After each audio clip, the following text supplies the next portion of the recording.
Well, hello and welcome to day 3 of our Queen Anne cruise, and today we are docked in Vigo. Now, we have been to Vigo before on our Sky Princess cruise, but that was over 2 years ago and the weather wasn't that great when we first visited. However, today, looking out the balcony this morning, it looks like it's going to be a beautiful day. Now, yesterday was our first full day on board and it was a sea day as we made our way across the Bay of Biscay down here to Vigo. It was a little bit bumpy and both myself and Tom were feeling a little bit seasick, and it was the first of 2 formal nights and I think we looked quite dapper in our tuxedos. We did. We've got another formal night coming up towards the end of the cruise, so stick around to see what that's like. Hi, if you're new to our channel, we are Tom and Dom Travel and we release a new cruise and travel related video every single week.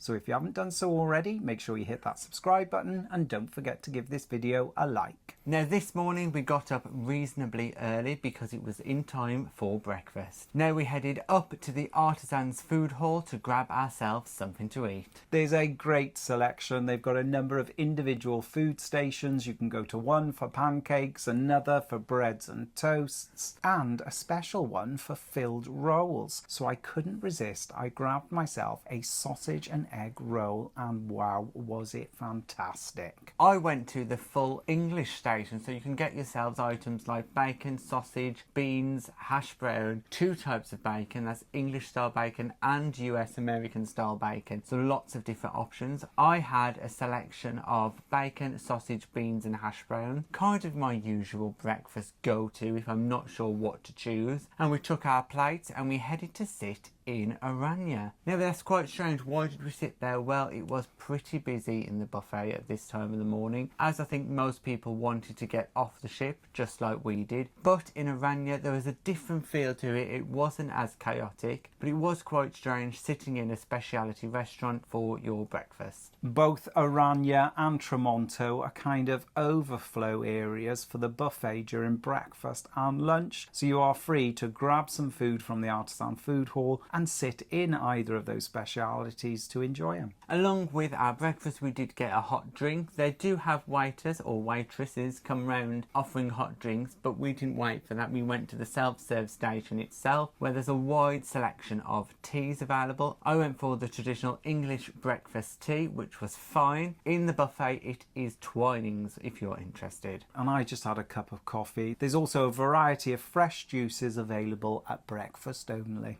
As we were so close to the aft of the ship, we popped just through the doors outside of Aranya and we ended up in the panorama pool, which is right at the aft of the ship. It's a great spot, especially for those of you that enjoy a little bit of sunbathing. They've got a large pool as well as some hot tubs, and people were enjoying these facilities already. Whilst we were wandering out at the aft of the pool, we did head up one deck and pass through Sir Samuel's and Ajiwa, which Sir Samuel's is the steakhouse on board and is located in the same space as Ajiwa, which is the Japanese sushi restaurant. Both have views overlooking the panorama pool and the aft of the ship. Whilst at the aft of the ship we did spot the sisters on the sea, so we grabbed them and said, do you want to come with us to Vigo? Of course they did.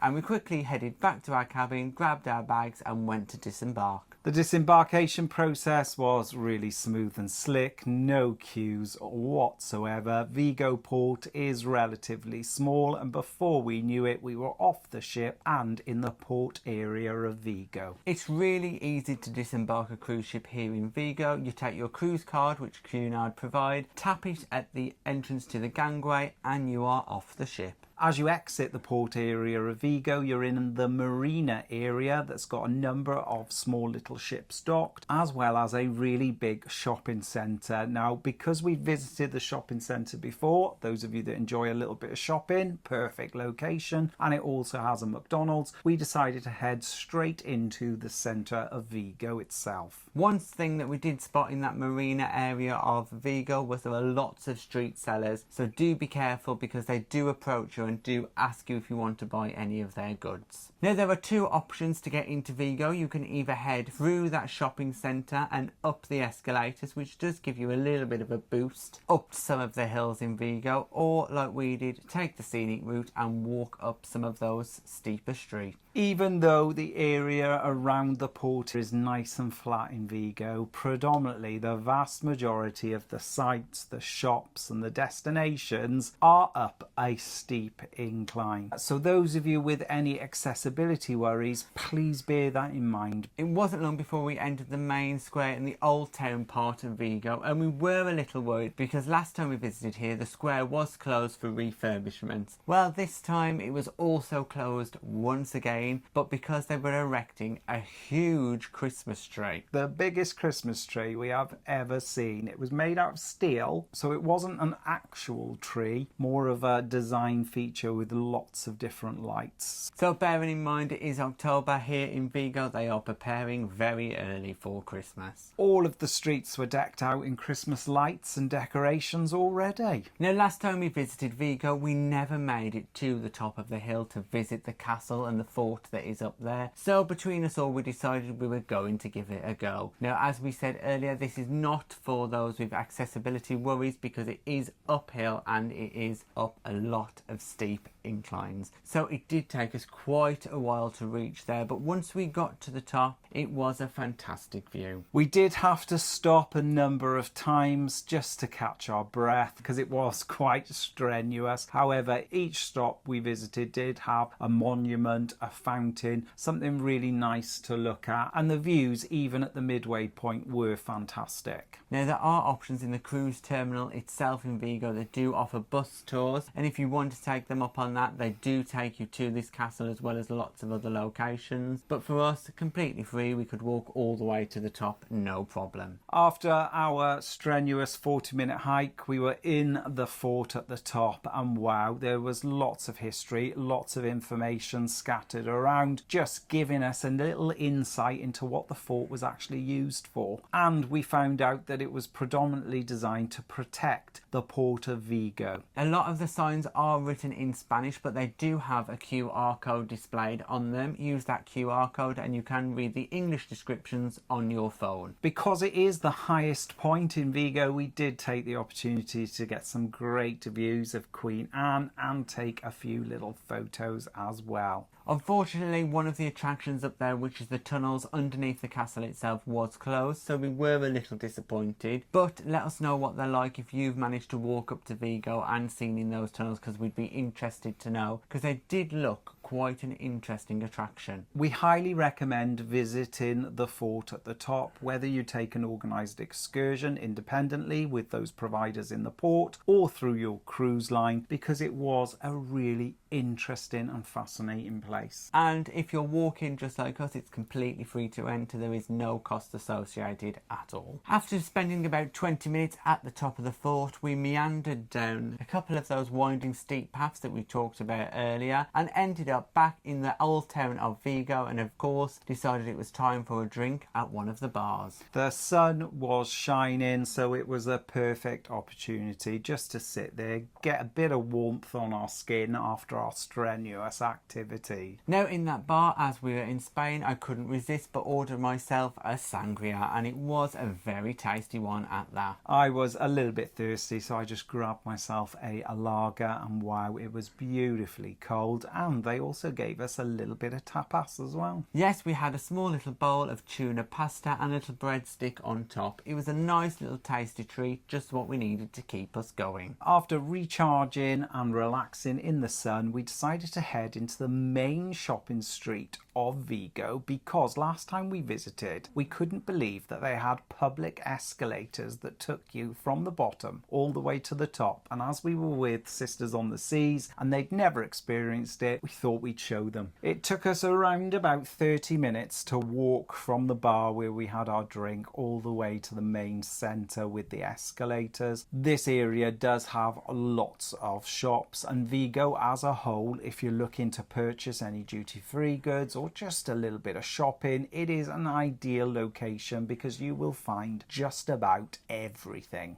Absolutely, and we did take a ride on those escalators once again. So both times we've visited, we've been up and down the hill on this escalator. Now do bear in mind that when you get to the top of the escalators, there's not a lot there and you have to walk back down. Now obviously we knew this because we'd done it before, so we only took the first few of those escalators up a small part of the hill and then walked back down. It is interesting, in each of those different areas of the escalator there is a different theme. There could be music, it could be water, different things going on, so there is something to look at. Once we'd done the escalators, we then headed down through some of the streets of New Vigo, past some of the older looking buildings as well, and then headed towards the seafront, where we walked along that seafront area and headed back to the ship. That part of Vigo is nice and flat, and it was well needed after all of our uphill walking today. Once arriving back at the ship, just as easy as we disembarked, the embarkation process was super easy once again. We entered the cruise terminal in the same place where we left, but this time we had to head through security. As we'd only had a little bit of tapas, we decided to head up to the Pavilion pool area and order ourselves some food from the Pavilion Grill. At the Pavilion Grill, you order from a separate counter that does say orders taken here. Once you've placed your order, you are handing a buzzer and then you wait until your order is ready. Your buzzer will go off and you collect it from a separate point in the counter. The pavilion was very busy, the roof was open, the sun was shining, everybody was having a great time. It did mean we had to sit on the level above because that was the only place with a free table. So we grabbed our table for four and ordered ourselves a drink from the bar that's located up on the upper level, and before we knew it our buzzer had gone off, so we went down and collected our food. Now me and Dom both went for burgers today. I went for the Alpine burger and I've got to say it was fantastic. I did remove the tomato and the gherkin and give that to Dom, but the burger itself was really tasty. I thought it was a great option to have for lunch.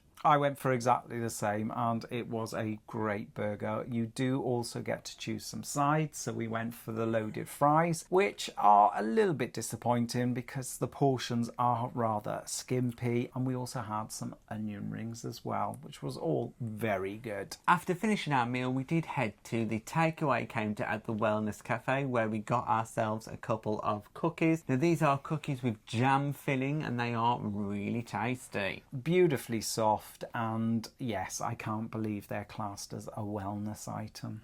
We did feel a bit sad sitting next to the Wellness Cafe eating burgers while other people were tucking into their wonderfully healthy salads. Maybe we'll give them a go a little bit later on in the cruise, who knows. After relaxing in the pavilion pool for a while, it was then time to head back to our cabin, where we spent some time just relaxing and resting before we got ready for this evening's activities, because this evening we were headed to a speciality restaurant that we'd booked, and it was the same place where we had breakfast this morning, so it was back to Aranya. Yes, here on Cunard there are quite a few speciality restaurants, and we are going to try and do as many as possible on this 7-night sailing. We both enjoy Indian inspired food dishes, so we were really looking forward to seeing what Aranya had to offer. We booked all of our speciality dining on our embarkation day. There was a little stand as we embarked with the head waiter, where we booked everything. Now we recommend you do this because these speciality restaurants do book up really quickly. We had our reservation set at 6:45, so we headed up to Aranya. Now Aranya is located at the aft of the Artisans Foodhall, and as we're walking through, we were really surprised to find a number of the food counters closed. On closer inspection, what we found out was those food stations that are open for breakfast and lunch are actually closed because the food for the speciality restaurants Tramonto and Aranya are actually cooked in the buffet itself. Now we can understand why, because passing through the buffet there were very few people in there, no more than 10. So it does seem like the Artisans Foodhall is very rarely used in the evening. All those buffet stations towards the aft of the Artisan Foodhall are serving the speciality restaurants instead. Just goes to show that I think on a Cunard ship the vast majority of passengers would prefer to eat in the main dining room, and perhaps that's the reason why some of our dining on this cruise in the Britannia restaurant hasn't been that great. As we entered Aranya, we were then greeted by one of the waiters who immediately seated us, no problem at all. Aranya is a very small specialty restaurant with not too many tables, and the restaurant itself was about half full. We were quickly shown to a table, offered water, and somebody came and took our drinks orders pretty much straight away, which was a fantastic service, something we haven't experienced in the Britannia main dining room so far on this cruise. As a little appetizer on the table, we were given some poppadoms as well as some dips, and they were very, very nice. Yeah, really, really tasty. The dips were quite unusual because it was a layered dip, but it was fantastic. Then the waiter came and took our order. As we were waiting for our food to be delivered, he then brought another little appetizer which was filled with yogurt. He told us that it is very popular in India and particularly popular with the ladies. Ladies, you should be liking this. He did tell us that we had to pop the whole thing in our mouth, and we did, because we were just following instructions. It was quite a mouthful. It was, and I didn't enjoy it. The textures when it exploded in your mouth and the yogurt just went, no, not for me, I'm afraid. I didn't mind it, to be honest, but it wasn't anything particularly special. It was nice to experience something traditional, but I think I'll pass next time. After that then, our starter arrived, and for starter I went for the duck kofta. Now this was quite interesting. I expected it to be a little bit more spicy than it was. I have had koftas before in other Indian restaurants and it did have a little bit more flavour. So all in all, I think my starter was slightly blander than I would have liked it to be. And I went for the smoked chili pork belly. It came in a bread roll. It was beautiful. There were a number of pieces inside. It was on the small side. It did come with a little bit of red cabbage. You could definitely taste the chili, and I would have this starter again if I ate in Aranya because it was beautiful. For our main course, we both went for exactly the same. We went for the slow roasted rib, and once again it was underwhelming. Now if you would have given me that in another restaurant, the beef rib was actually quite tasty along with the potato side that it came with, but it didn't taste very Indian inspired to me. Actually, I didn't get any spice or any flavour that made it Indian at all. I've got to agree with Tom. It was very underwhelming. It was cooked to perfection. The meat just fell away. It was a little bit fatty, but you can expect that with short rib. It came with a lemongrass sauce and it just overpowered the entire meal. There was very little flavours, and dare I say it, I think it was quite bland. Now with the meal itself, we did have some dal which we had with naan bread, and the naan we did use to dip in the dal. That was quite tasty, but nothing that blew us away. On the table we also had some rice, which was very nice. The lentil dal, the sauce was nice, however the lentils were just stodgy and very little flavour at all. I could quite happily go on with the rest of my life never eating it again. After our main courses, we were offered a mango palate cleanser, which came that looked a bit like a Twister. If anyone's had a Twister ice cream, it did remind us of that, but definitely tasted very much like mango. It was really good, and I think I would have preferred that over the dessert that I ordered. Yes, my dessert was quite strange. It was like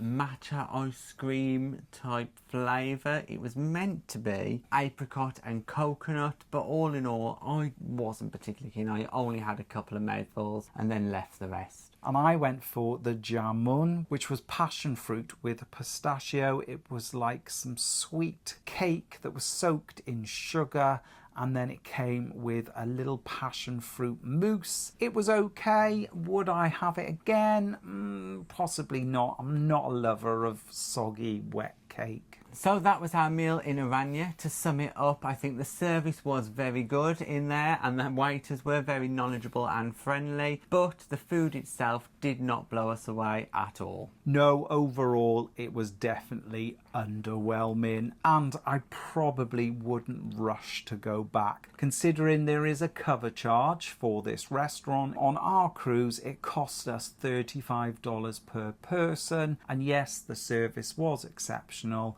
but it's a pass from me, I'm afraid. Once our meal in Aranya was complete, we headed down to the Queen's Room where we grabbed ourselves a drink because tonight we were heading to the Bright Light Society and we had a bit of time to kill. Usually at around about 9 o'clock there's plenty of tables available because many people are either in the dining room or in the main theatre for the early show, so it hasn't been a problem grabbing a seat in the Queen's Room at all. We got a nice table for 4 and service has been exceptional. As soon as we get in there, a waiter approaches us and asks us for our order. So we had a nice little drink, and then Tom mentioned that a lot of people for the Bright Light Society have said that the queues start building early. Now, Bright Light Society is a bookable experience. There are a number of performances each night, and currently there are 2 shows on board, Noir and Fizz. We pre-booked all of these shows on our embarkation day, and good job we did because they are fully booked now. As Dom said, I had heard that there is big queues that start early to get into the Bright Light Society because people want to secure the best seats in the venue, and it was absolutely correct.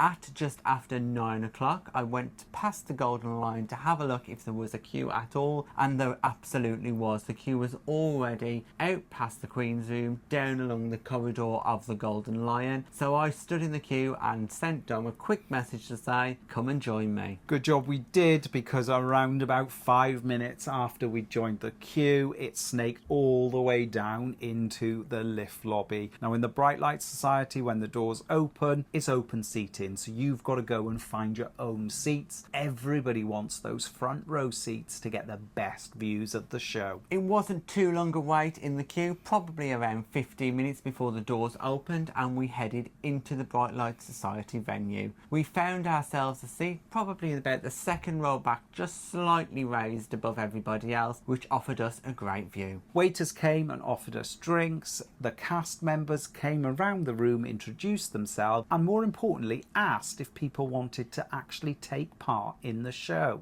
Now the show is a fully immersive experience, and those cast members are in character from the minute the doors open, so do expect them to be in performance mode when they greet you. They will be in character. They will ask you, do you want to be part of the show or not? Now I got a little bit bullied into taking part, so yeah, I ended up on stage at some point during the show. And he absolutely loved it, so don't take any of that seriously. Now we won't spoil the plot of the show, but do bear in mind that if you don't want to take part, you can say no. If you want to take part, you can. But my part on there was not too complicated. I really enjoyed it, and it's an absolute fun experience to take part in. Noir is like a little murder mystery. It's very immersive. You do get involved, whether you actively take part and get up on stage, or you're just there nodding, agreeing and shouting and heckling the members of the cast when appropriate. It's not a serious play. There is a lot of comedy involved. There is some singing, dancing, acrobats, lots going on. We really enjoyed it. Highly recommend the experience, and I am really looking forward to our next visit to Fizz, where I might get up and take part.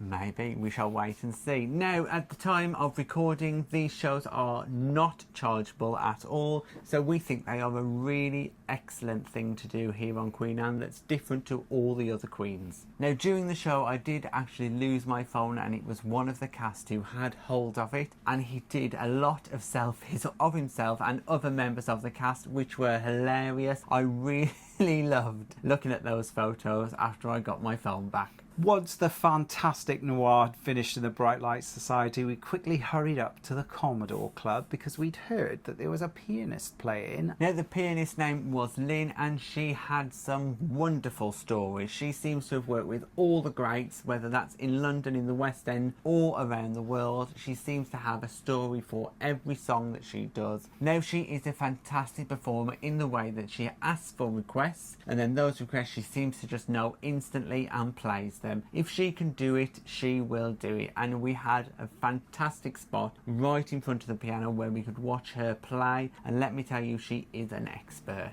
It was incredible. Passengers were just throwing out requests and she'd just start playing, singing. Fantastic. She also gave us a little bit of insight into her career, and wow, she has experienced so much. And if she's on board during your cruise, we highly recommend that you go and watch one of her performances in the Commodore Club. We do love the Commodore Club and the atmosphere up there. It's a relaxed vibe with lovely cocktails, nice drinks menu, and it feels very plush and very inviting. Plus, there are always snacks on the table as well. There is.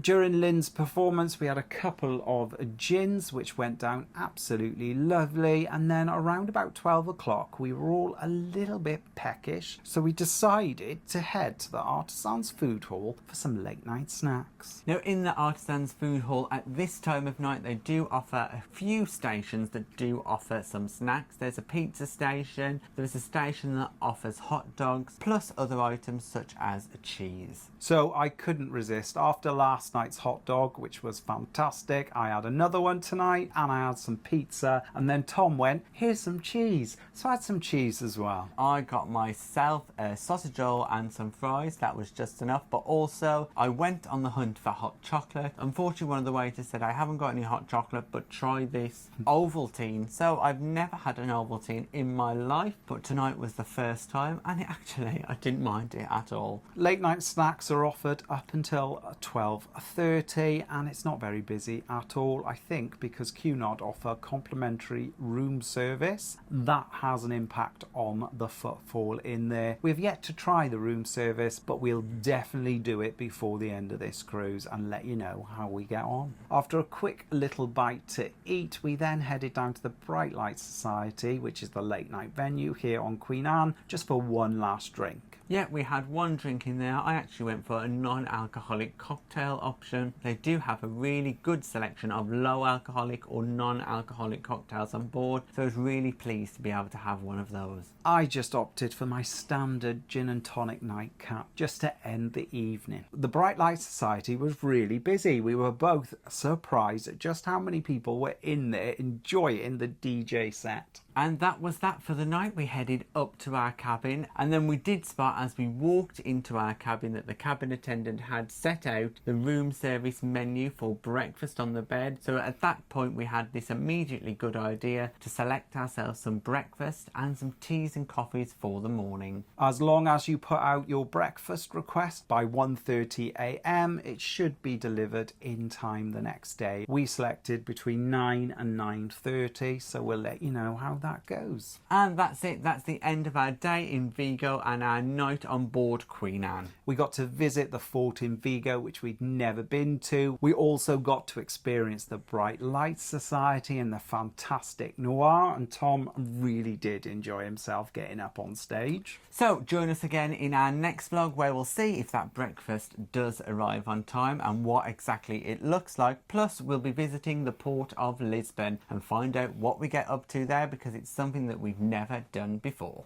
We've visited Lisbon a few times in the past, and we can't wait to get off and explore, because it is a beautiful part of the world, and the sail in and sail out is fantastic. Thanks for watching our day in Vigo here on Queen Anne. If you've got any comments or questions, just pop them in the box below and we'll get back to you. If you'd like to support us in creating future content and receiving exclusive benefits, we're also available on Patreon and YouTube channel memberships. Thanks for watching. Bye bye.